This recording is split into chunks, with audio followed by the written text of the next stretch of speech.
Hi hello ನಮಸ್ಕಾರ. ನಾನು ನಿಮ್ಮೆಲ್ಲರ ಪ್ರೀತಿಯ ಗೆಳತಿ ಡಾಲಸ್ ಕನ್ನಡತಿ. ಎಲ್ಲರೂ ಹೇಗಿದ್ದೀರಿ? ಹೋಪ್ ಎಲ್ಲರೂ ಚೆನ್ನಾಗಿದ್ದೀರಿ ಅಂತ ಭಾವಿಸ್ತಾ ಇದ್ದೀನಿ.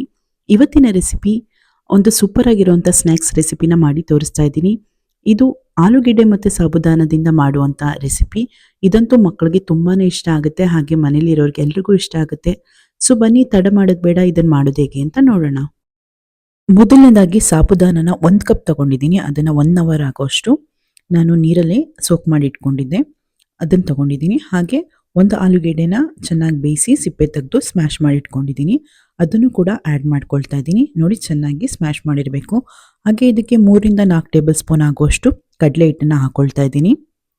ಹಾಗೆ 1 ಟೇಬಲ್ ಸ್ಪೂನ್ ಆಗುವಷ್ಟು ಅಕ್ಕಿ ಹಿಟ್ಟು ಹಾಕೊಳ್ಳಿ, ಇಲ್ಲಾಂದರೆ ಕಾರ್ನ್ಫ್ಲೋರ್ ಹಾಕೊಳ್ಳಿ. ಅದು ಕೂಡ ತುಂಬಾ ಚೆನ್ನಾಗಿ ಟೇಸ್ಟ್ ಬರುತ್ತೆ, ಗರಿಗರಿ ಆಗಿರುತ್ತೆ.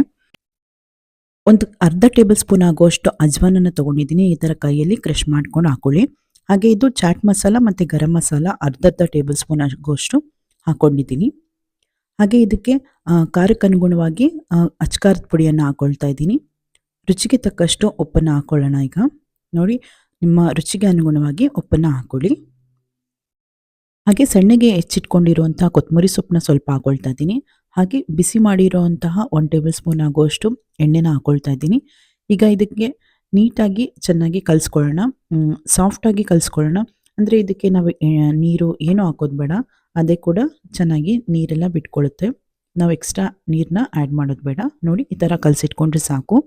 ಇವಾಗ ನಾವು ಕೈಗೆ ಸ್ವಲ್ಪ ಎಣ್ಣೆನ ಹಚ್ಕೊಂಡು ನೋಡಿ, ಒಂದು ಸ್ವಲ್ಪ ಚಿಕ್ಕ ಚಿಕ್ಕ ಗಾತ್ರದಲ್ಲಿ ಉಂಡೆನ ಮಾಡಿಕೊಂಡು ನಮಗೆ ಯಾವ ಶೇಪ್ ಬೇಕು ಆ ಶೇಪ್ಗೆ ನಾವೀಗ ಕೈಯಲ್ಲಿ ಲಟ್ಟಿಸ್ಕೊಳ್ಳೋಣ. ನಾನಿಲ್ಲಿ ಕುರ್ಕುರೆ ಮಾಡ್ತೀವಲ್ಲ ಆ ಥರ ಉದ್ದದಕ್ಕೆ ಮಾಡ್ಕೊಳ್ತಾ ಇದ್ದೀನಿ. ನಿಮಗೆ ಇದು ಇನ್ನೂ ಸ್ವಲ್ಪ ದಪ್ಪ ಬೇಕಂದರೆ ಮಾಡ್ಕೊಳ್ಳಿ, ಇದಕ್ಕಿಂತ ಸಣ್ಣ ಬೇಕು ಅಂದರೂ ಕೂಡ ಮಾಡ್ಕೊಳ್ಳಿ. ಇವಾಗ ನಾನು ಇದನ್ನೆಲ್ಲ ಒಂದು ಮಾಡಿಟ್ಕೊಂಡು ಒಂದು ತಟ್ಟೆಲಿ ಇಟ್ಕೊಂಡಿದ್ದೀನಿ. ನೋಡಿ, ಈ ಥರ ಮಾಡಿಟ್ಕೊಂಡಿದ್ದೀನಿ. ನೀವು ಕೂಡ ಇದೇ ಥರ ಮಾಡ್ಕೊಳ್ಳಿ, ತುಂಬ ಚೆನ್ನಾಗಿರುತ್ತೆ. ಇವಾಗ ಇದನ್ನು ಚೆನ್ನಾಗಿ ಬಿಸಿಯಾಗಿರುವಂತಹ ಎಣ್ಣೆಯಲ್ಲಿ ಡೀಪ್ ಫ್ರೈ ಮಾಡಿದರೆ ತುಂಬಾ ಚೆನ್ನಾಗಿರುತ್ತೆ. ಇವಾಗ ನೋಡಿ, ಒಂದೊಂದಾಗಿ ನಾನು ಹಾಕ್ಕೊಳ್ತಾ ಇದ್ದೀನಿ. ಎಲ್ಲ ಕಡೆ ನೀಟಾಗಿ ಫ್ರೈ ಮಾಡಿಕೊಂಡು ಗೋಲ್ಡನ್ ಕಲರ್ ಬರೋ ತನಕ ಫ್ರೈ ಮಾಡಿಕೊಂಡ್ರೆ ಸೂಪರ್ ಆಗಿರುವಂಥ ಸ್ನ್ಯಾಕ್ಸ್ ರೆಡಿ ಆಗುತ್ತೆ. ನನ್ನ ನೆಕ್ಸ್ಟ್ ಟ್ರಿಪ್ನು ಕೂಡ ಹಾಗೇ ಫ್ರೈ ಮಾಡ್ಕೊಂಡಿದ್ದೀನಿ.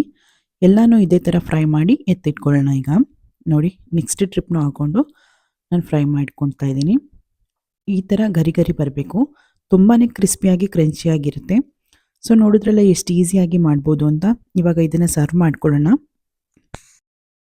ಇದನ್ನು ಕೆಚಪ್ ಜೊತೆ ಸರ್ವ್ ಮಾಡಿಕೊಂಡ್ರಂತೂ ತುಂಬಾ ಟೇಸ್ಟ್ ಡಬಲ್ ಆಗುತ್ತೆ. ನೋಡಿದ್ರಲ್ಲ, ಸ್ವಲ್ಪ ನಾನು ಕೆಚಪ್ನ ಹಾಕೊಳ್ತಾ ಇದ್ದೀನಿ. ಇಲ್ಲ ಅಂದರೂ ಹಾಗೇ ತಿನ್ಬೋದು, ಬಟ್ ಕೆಚಪ್ ಜೊತೆ ಟೇಸ್ಟ್ ಡಬಲ್ ಆಗುತ್ತೆ. ನೋಡಿ, ನಾನು ಟೇಸ್ಟ್ ಮಾಡಿ ನೋಡ್ತಾ ಇದ್ದೀನಿ. ಎಷ್ಟು ಸಖತ್ತಾಗಿದೆ ಅಂದರೆ ಇವಾಗಲೇ ಈ ಪ್ಲೇಟಲ್ಲಿರೋದನ್ನೆಲ್ಲ ಖಾಲಿ ಮಾಡಬೇಕು ಅಂತ ಅನಿಸ್ತಿದೆ, ಅಷ್ಟು ಸೂಪರ್ ಆಗಿದೆ. ಸೊ ಮತ್ತೆ ತಡ, ನೀವು ಕೂಡ ಒಂದ್ಸಲಿ ಟ್ರೈ ಮಾಡಿ ರುಚಿ ಹೇಗಿತ್ತು ಅಂತ ಕಮೆಂಟ್ನಲ್ಲಿ ನನಗೆ ತಿಳಿಸೋದನ್ನು ಮರಿಬೇಡಿ. ನಾನು ಮುಂದಿನ ವೀಡಿಯೋದಲ್ಲಿ ನಿಮಗೆ ಮತ್ತೆ ಸಿಗ್ತೀನಿ. ಇಷ್ಟೊತ್ತು ವೀಡಿಯೋ ನೋಡಿದ್ದಕ್ಕೆ ಎಲ್ರಿಗೂ ತುಂಬಾ ಧನ್ಯವಾದಗಳು. ಬಾಯ್.